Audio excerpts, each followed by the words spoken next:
66 juta tahun lalu, asteroid besar menabrak bumi. Akibatnya dinosaurus menjadi punah.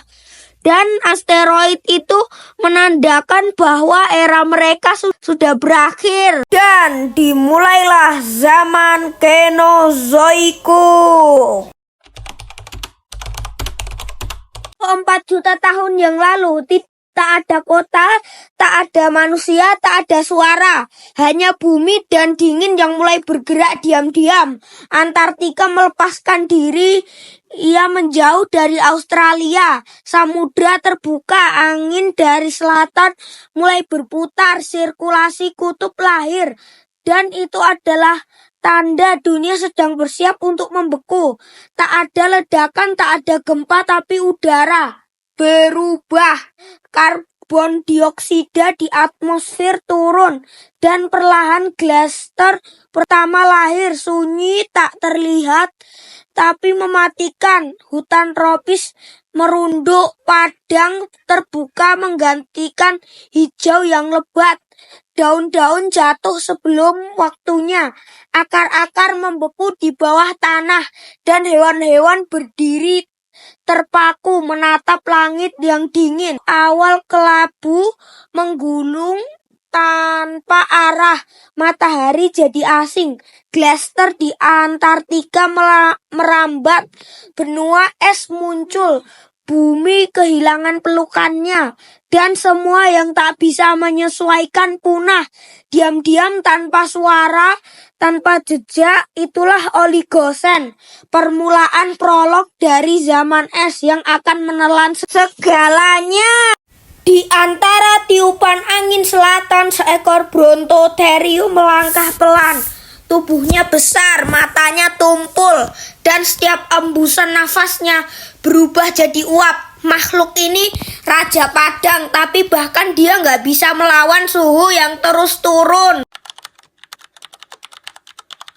30 juta tahun berlalu, dunia mencoba bertahan. Tumbuhan berebut cahaya, hewan berlari ke utara. Tapi angin dingin mengejar mereka, pegunungan naik ke langit, dan bumi berubah bentuk. Mamalia membesar, kera purba mulai berjalan tegak. Tapi suhu masih turun, masih belum stabil, masih belum aman.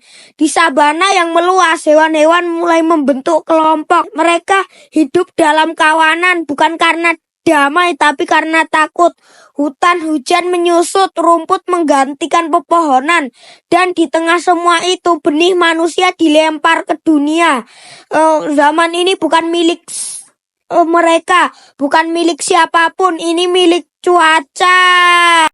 Lanskap berubah, savana terbuka menggantikan hutan. Di tanah yang retak karena dingin dan kering, entelodon muncul. Mamalia omnivora besar, bergigi kuat, dan dia tidak berburu, tapi dia mengambil apapun yang bisa dikunyah.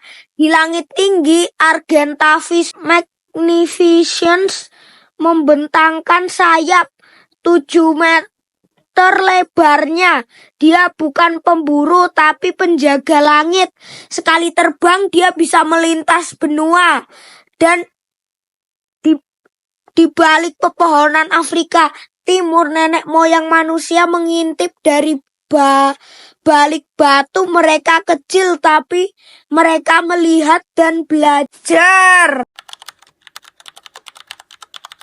Kutub utara mulai membeku. Glacier muncul di Eropa. Air laut mulai naik. Benua mulai terhubung oleh jembatan es. Dan di Afrika, makhluk kecil berdiri dengan 2 kaki, melihat ke langit, menggenggam batu. Dan untuk pertama kalinya, menghadapi dingin dengan akal, bukan bulu. Tapi dunia tidak peduli.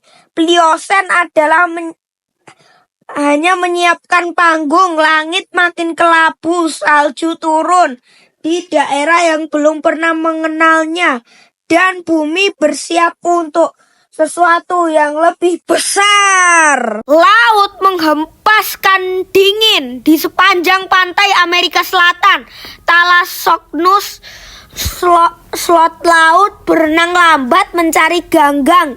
Dia lambat tapi dia bertahan setidaknya untuk sementara. Di darat, makhluk yang tidak kalah besar dari dinosaurus pun muncul. Paraceratorium masih berdiri, hewan darat terbesar yang pernah berjalan. Tingginya bisa melebihi 5 meter. Badak tanpa tanduk, tapi tak ada predator yang berani menyentuhnya, cuy. Masa puncaknya, dunia membeku, glacier menelan benua, es setebal gunung merangkak di atas daratan, mamalia raksasa lahir, mamut, semilodon, Glyptodon. Mereka melangkah di antara salju dan badai, dan manusia. Mereka menyala dengan api, dengan akal, dan dengan perburuan. Mereka tidak hanya bertahan, mereka menyerang. Dingin menyerang dari segala arah, tapi manusia mulai melawan cuaca, membuat pakaian, membuat senjata, membuat cerita. Zaman es adalah ujian dan manusia adalah jawabannya. Tapi banyak yang gagal. Neandertal punah, Denisovan hilang.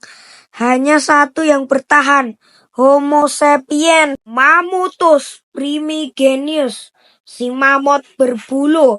Dia adalah lambang zaman ini. Tubuh besar, taring gading melengkung, dan lapisan bulu yang menahan badai.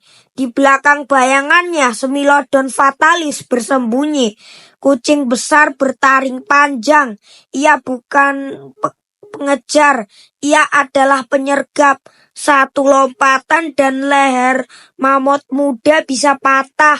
Di wilayah Amerika Selatan, Megatherium, kukang darat setinggi pohon, dia memakan daun, tapi cakar-cakarnya bisa membelah kayu keras. Di dataran terbuka, Glyptodon alias armadillo raksasa seukuran mobil kecil. Ia berjalan lambat tapi cangkangnya keras seperti batu. Mulai mencair, glacier mundur dan dunia menjadi seperti yang kita kenal hari ini.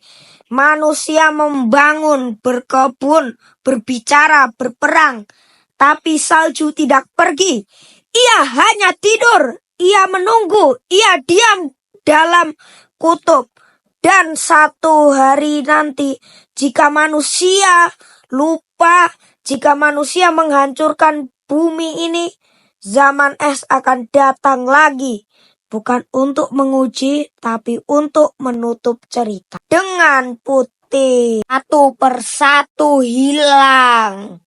Mamut terakhir mati di Pulau Wrangel, terperangkap antara air laut dan manusia.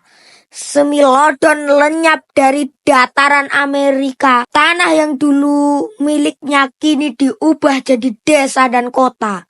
Megatherium tak pernah lagi berdiri, cuma sisa tulang di museum. Glyptodon diburu, tempurungnya jadi rumah manusia pertama.